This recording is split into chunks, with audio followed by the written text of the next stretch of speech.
बल्ले बल्ले शावा शावा बल्ले बल्ले।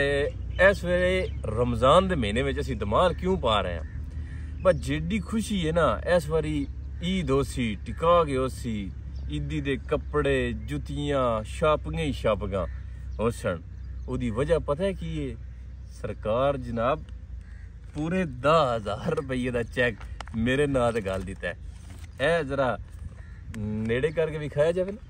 शुएब अहमद दे नां दा बल्ले बल्ले फोन नंबर भी अपना लिखिया है। कल सुत्या पिया उठिया जनाब कॉल आई है तुहाडा 10,000 रुपया आ गया बीबी मरियम वल्लों।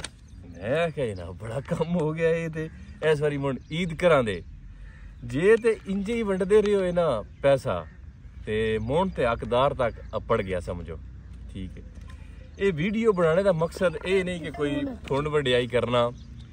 ਇਹਦਾ मकसद है कि जे अगर इंज ही आवाम ਨੂੰ पैसे ਤੁਸੀਂ ਦਿੰਦੇ ਰਹੋ ਨਾ ਤੇ ਮੁੜ ਹੱਕਦਾਰ ਤੱਕ ਨਹੀਂ ਪੜਦੇ ਭਾਈ। ਅੰਜ ਦੇ ਚੈੱਕ ਜਿਹੜੇ ਨਾ ਜਿਵੇਂ ਹੁਣ ਮੇਰੇ ਨਾਂ ਤੇ ਬਣ ਕੇ ਆ ਗਿਆ ਇੰਜ ਦੇ ਚੈੱਕ ਕਾਫੀ ਸਾਰੇ ਬੰਦਿਆਂ ਦੇ ਨਾਂ ਤੇ ਬਣੇ ਹੋਏ ਹੋਣੇ ਨੇ।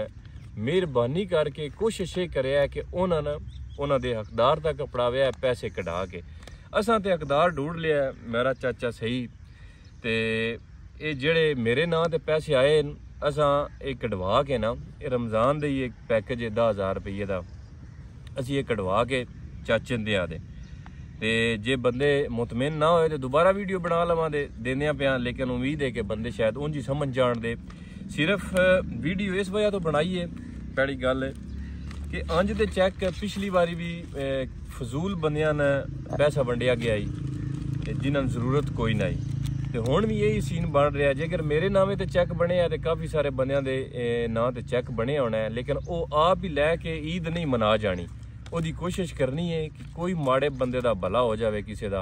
इस नाल तुहाडा ते कुछ नहीं होना जिन्हां दे आए चैक, लेकिन किसी माड़े बंदे दा जरूर भला हो जाना है। वो चैक तुहाडे नां ते ही कैश होना है, तुसीं वो कढ़वा सकदे हो, होर बंदा ते वो कढ़वा नहीं सकदा। ये कढ़वा के ते किसी हकदार तक जरूर पहुँचाव्या जे। अल्लाह पाक सब नूं सलामत रखे, सोहणे रब दे हवाले।